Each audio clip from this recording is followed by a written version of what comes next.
Nggak mungkin lah gue kayak gini misalkan. Ya kali anak gue mau kayak gitu juga. Enggak lah. Mana ada ibu yang mau ngejerumusin anaknya, itu nggak ada di dunia ini. Nggak ada, namanya anak itu musuh, nggak ada. Jangan ditreat anak ini sebagai musuh. Tapi ketika suatu waktu Niki meledak, itu hak dia juga. Capek kan, kita sabar tuh capek. Orang sabar tuh ada batasnya. Sederet perubahan drastis yang dialami oleh Loli, putri sulung Nikita Mirzani, belakangan heboh diperbincangkan warganet. Ia usai dirinya terciduk tengah mabuk di sebuah pesta, Loli baru-baru ini kembali menggegerkan dunia maya dengan penampilan seksinya. Tidak hanya itu, melihat video gadis berusia 16 tahun itu berdansa dengan beberapa pria dewasa pun sontak membuat netizen berasumsi bahwa Loli sudah cukup dekat dengan pergaulan bebas. Lantas, bagaimana respon Nikita Mirzani melihat perubahan drastis yang dialami Loli? Saksikan selengkapnya hanya di Cumicam In-Depth berikut ini. Hai Cumi Lovers, bersama Cumicam In-Depth kami sajikan kabar lengkap, mendalam, dan akurat dari narasumber terpercaya.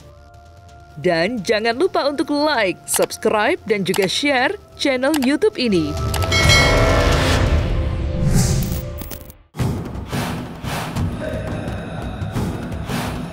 Nama putri sulung Nikita Mirzani, Laura Mezani Naseru Asri, atau yang akrab disapa Loli, kini terus menjadi bulan-bulanan netizen.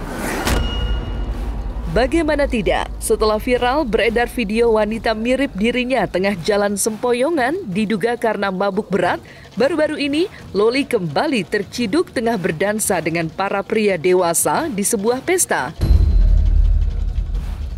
Tidak hanya itu, penampilan Loli yang semakin berani tampil seksi agaknya membuat netizen menilai jika kini Loli sudah terperangkap ke dalam lembah pergaulan bebas. Pasalnya, sejak dirinya tinggal di London, Inggris dan jauh dari pengawasan Nikita Mirzani, Loli kerap kedapatan bertingkah di luar batas lingkungan remaja seusianya. Namun dalam hal ini netizen tak 100% menyudutkan Loli. Mereka justru menyandingkan pepatah, buah jatuh tak jauh dari pohonnya kepada Loli, lantaran tingkah Loli dinilai mirip dengan ibu kandungnya. Lantas, seperti apa respon tegas Nikita Mirzani yang dituding menjadi contoh tidak baik bagi Loli, anaknya sendiri? Dan bagaimana pandangan psikolog dalam menyeriusi permasalahan tersebut?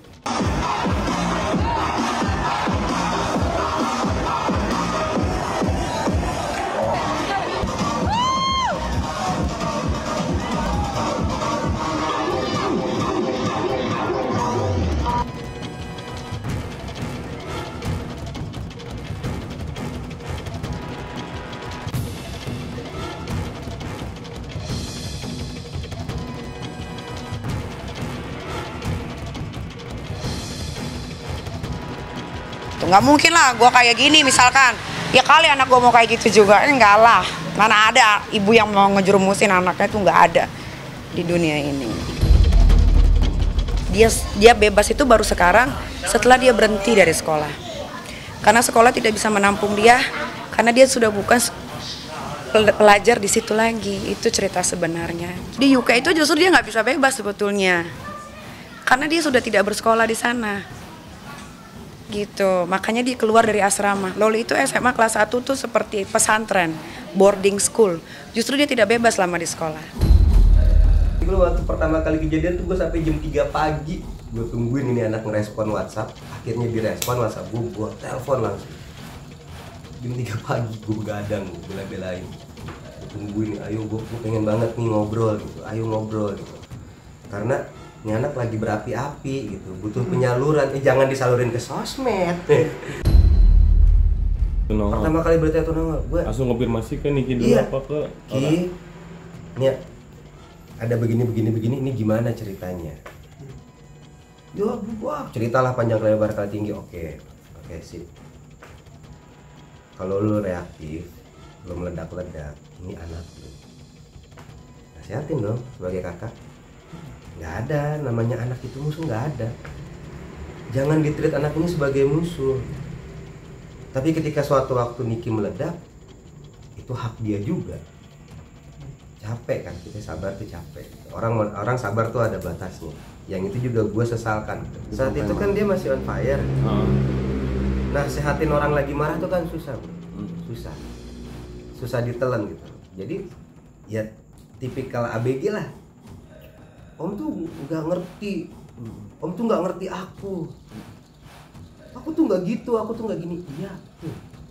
Makanya Om waktu itu gue bilang, makanya Om bilang manusia itu nggak 100% benar, pun nggak 100% salah. Ada poin benar dari kamu, betul, ada poin benarnya. Ada poin salah dari ibu kamu, betul, ada poin salah. Tapi kan apa namanya, nggak melulu harus salah, nggak melulu harus benar. Jadi cobalah gitu loh. Ketika lagi marah ini, tahan dulu, pikir baik-baik. Karena orang marah itu omongannya pasti ngawur nanti. Akhirnya jadinya yang dibilang aku tidak pernah dibahagiakan seumur hidupku. Loh, kan nggak bahagianya sejak ABG. Dari bayi, ya kan? Dari bayi sampai sebelum ABG, kurang bahagia apa? Nah, makin bertambah umur, maka dia mulai mendapatkan sumber belajar yang beragam. Nah, kalau sudah di remaja, sebenarnya patokannya tidak lagi orang tuanya, tapi peers gitu, rekan sejawatnya. Ini yang menjadi acuannya bertindak, berperilaku gitu. Jadi kalau anak remaja itu dia tinggal melihat komunitas remajanya seperti apa. Karena kalau dia tidak mengikuti atau dia tidak berada di satu pola yang sama, maka kecenderungannya dia tidak merasa diterima, nggak merasa belongs gitu. Nah, ini kan jadi satu momok buat remaja, padahal patokannya dia, acuannya adalah rekan-rekan sejawatnya begitu. Jadi ini sebenarnya menjadi gambaran umum gitu ketika anak-anak remaja yang kemudian jauh dari pantauan orang tua dan kemudian mereka hidup tanda kutip secara mandiri gitu ya, dibiayai, tinggal sendiri misalnya. Nah, hal-hal seperti inilah yang bisa terjadi. Nah, kondisi seperti ini biasanya memunculkan inner konflik pada remaja. Di satu sisi, dia masih membutuhkan pendampingan dari figur orang tua, namun di sisi lain, dia sudah ingin mandiri. Jadi ingin menentukan sikapnya, keputusannya, ingin memberikan sebuah solusi terhadap masalahnya secara sendiri. Padahal di sisi lain, secara kapasitas barangkali, secara wacana gitu ya, pengalaman dia belum banyak, belum kaya. Nah, jadi akan bisa berbenturan dan belum tentu bisa menghasilkan satu hal yang positif. Kita nggak boleh judgement nanti yang punya anak marah gitu, nggak boleh gitu. Nanti dikesannya saya menjudge gitu, nggak boleh. Gini aja, kalau kita bicara tentang anak, apalagi di usia-usia remaja, terus saya katakan mereka ini kan proses transisi. Jadi di fase ini anak itu ingin mendapatkan identitas yang baru. Nah, gitu kan. Nah, dalam perkembangan anak itu kan proses belajarnya dengan cara mencontoh yang paling sederhana. Gitu. Dia melihat apa yang terjadi di sekitarnya, apa yang diungkapkan oleh orang sekitarnya, kemudian dia meniru. Itu proses paling sederhana dari anak. Tak berhenti sampai di situ, Loli yang kian bebas mengudara tanpa pengawasan Nikita Mirzani baru-baru ini juga memamerkan sosok kekasih barunya di media sosial pribadinya. Diketahui pria tersebut bernama Fadel Al-Fajar Bazide. Ia merupakan seorang TikToker berdarah Kupang dan Arab. Walaupun baru menjalin kasih dalam hitungan hari, tampaknya Loli sudah sangat mengenal sosok Fadel Al-Fajar Bazide. Hal tersebut tampak saat Loli tengah melakukan video call dengan kekasihnya belum lama ini. Melihat hal tersebut, Nikita Mirzani hanya mengingatkan putri sulungnya untuk menjaga diri karena jarak yang menghadang kian membuat dirinya sulit untuk memantau pergaulan Loli. I love you. I love you too. Lu udahan dulu ya? Iya. Aku udahan dulu. Oke. Oke. Nah, Jijik banget lu, jijik banget.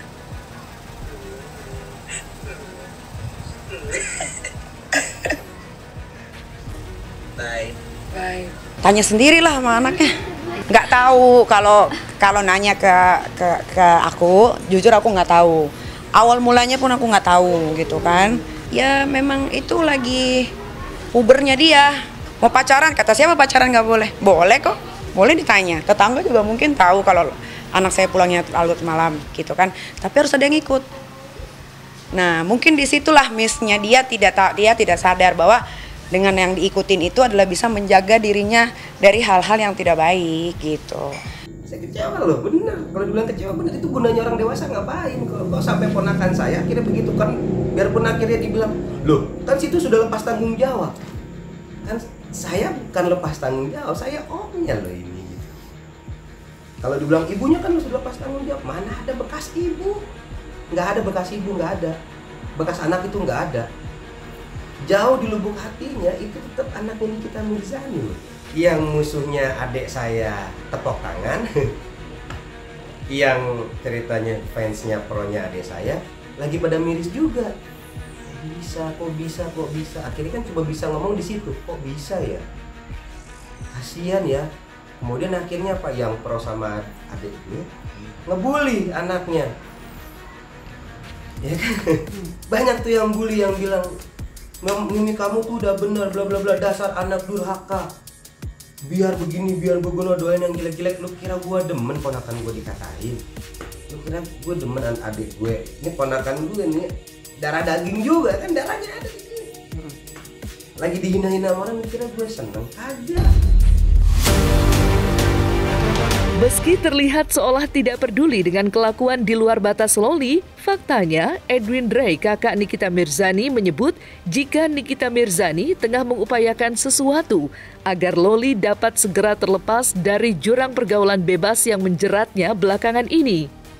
Sadar akan kenakalan yang putri sulungnya lakukan, Nikita Mirzani dikabarkan telah berkomunikasi dengan Dinas Sosial Inggris demi memantau Loli.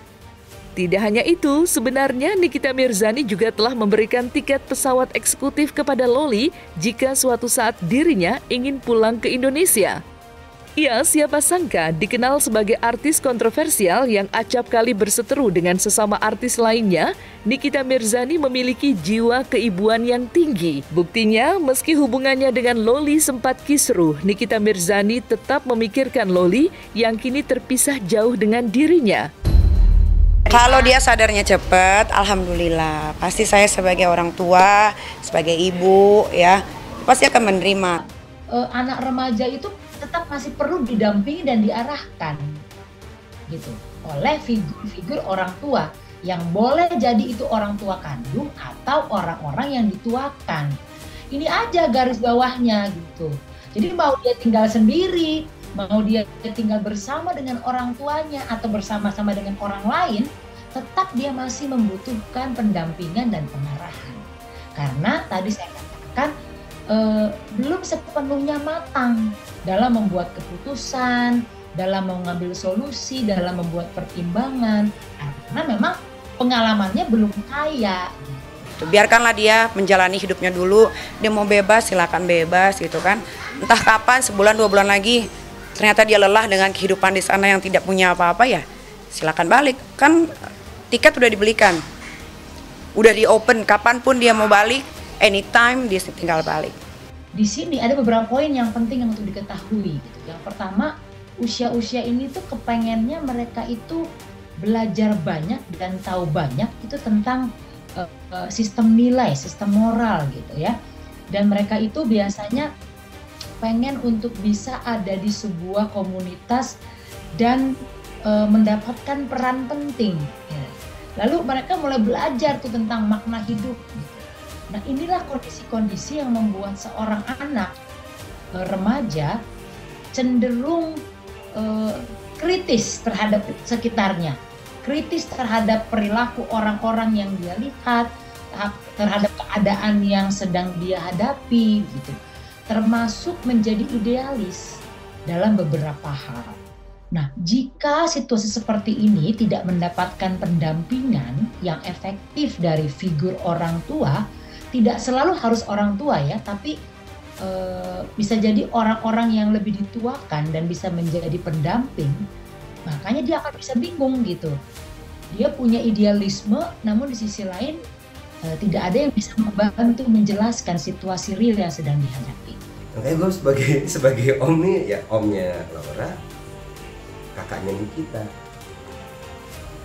mau mihak kemana? Nggak ada, gue nggak mau mihak kemana-mana. Gue cuma pengen ada di tengah. Ya kan tadi kalau ini keras batu, anaknya juga keras batu, diadu kan pecah. Siapa yang jadi akhirnya nih? Adik gue udah dewasa. Ini anak, oke masih ABG, jaraknya jauh bener. Mau diapain? Ada yang nanya nih, bang harusnya dijemput dong. Inggris jauh bang. Inggris jauh, nggak bisa simsalabim sampai di sana, enggak. Tapi apakah lagi diupayakan? Diupayakan terus. Ya itulah, kita lagi mengupayakan yang terbaik. Kita lagi mengupayakan yang terbaik untuk kedua-duanya. Apa sih yang terbaiknya nanti? Ya waktu nanti yang akan menunjukkan gitu. Tapi apakah dari Niki atau gue sebagai kakaknya sedang melakukan sesuatu, kita sedang melakukan sesuatu untuk mendapatkan hasil terbaik. Hasil terbaik itu kan belum tentu yang ideal ya, tapi terbaik lah, mudah-mudahan insya Allah buat Niki terbaik, buat orang terbaik, maunya gimana ya udah. Jadi kita tuh sebenarnya banyak komunikasinya sama di dinas sosialnya di Inggris. Dari segenap permasalahan Loli, hal ini tentu tidak akan pernah terlepas dengan sosok Mami Eda, sosok wanita yang menampung Loli di Inggris. Ya, beberapa waktu lalu, Nikita Mirzani sempat menuding Mami Eda sedang panjat sosial alias pansos. Tidak hanya itu, ia juga menyiratkan pesan bahwa Mami Eda lah yang menjadi peran kuat atas perubahan sifat drastis Loli belakangan ini. Merasa geram dan tak terima, sosok ibu angkat Loli itu akhirnya angkat bicara menanggapi semua tudingan Nikita Mirzani. Lantas, seperti apa sindiran pedas Nikita Mirzani? Benarkah Mami Eda murka atas tudingan tersebut? Jadi saya tuh sekarang bukan sedih tapi saya kasihan gitu kan, kayak ini anak butuh pertolongan secepatnya. Tapi kalau bukan dari dirinya sendiri, siapa yang mau bantu? Ya kan? Sekalinya ketemu orang baru, orang barunya mensupport kehaluannya juga gitu. Jadi ya udahlah, kalau gue sekarang lebih time will tell everything the truth. Kita tinggal tunggu aja kapan waktunya. Saya di Timor Leste itu kerja saya itu hanya kalau ada undangan pesta. Setiap kali ada acara pesta atau acara pertemuan, karena saya juga businesswoman, oke? Saya bukan perempuan jalanan. Saya tidak pernah sibuk dengan anak kecil yang baru kaget mau besar dan baru kaget mau tahu internet untuk komentar yang tidak perlu dikomentari, oke? Itu aja, ya. Dan saya suka terima orang di rumah saya. Orang kalau ketuk pintu rumah saya buka, oke? Dia tidak punya tempat untuk tinggal, dia selalu tinggal di rumah saya, tidur, oke? Makan juga saya yang tanggung, minum, mandi, semua. Dari Timor Leste kehidupan saya begitu, karena saya punya kendaraan. Dan ceritanya kan dia sudah sama keluarga yang mau menampung dia di sana gitu kan. Kan lucu ini, keluarga ini gimana ceritanya sampai ponakan saya ini bisa ada di video dalam kondisi seperti itu gitu. Katanya keluarga, katanya mau melindungi, katanya mau menjaga, kok bisa kejadian? Kan itu jadi tanda tanya buat kita yang jaraknya lagi jauh gitu. Karena kan itu di luar kontrol kita sama sekali, di luar kontrol gue sebagai omnya dan Niki sebagai ibunya. Itu di luar kontrol. Harusnya ceritanya keluarga yang di sana nih yang lagi menampung itu mengontrol. Karena kan ceritanya ngomongnya juga, iya kita jaga, iya kita lindungi. Jaga lindungi itu kan kalau udah ngomong seperti itu bukan sekedar kasih atap, kasih makan, kan bukan. Nah, selesai sudah Cumi Lovers bersama Cumi Camp In-Depth, kabar lengkap, mendalam, dan akurat dari narasumber terpercaya. Dan jangan lupa untuk like, subscribe, dan juga share channel YouTube Cumi Cumi.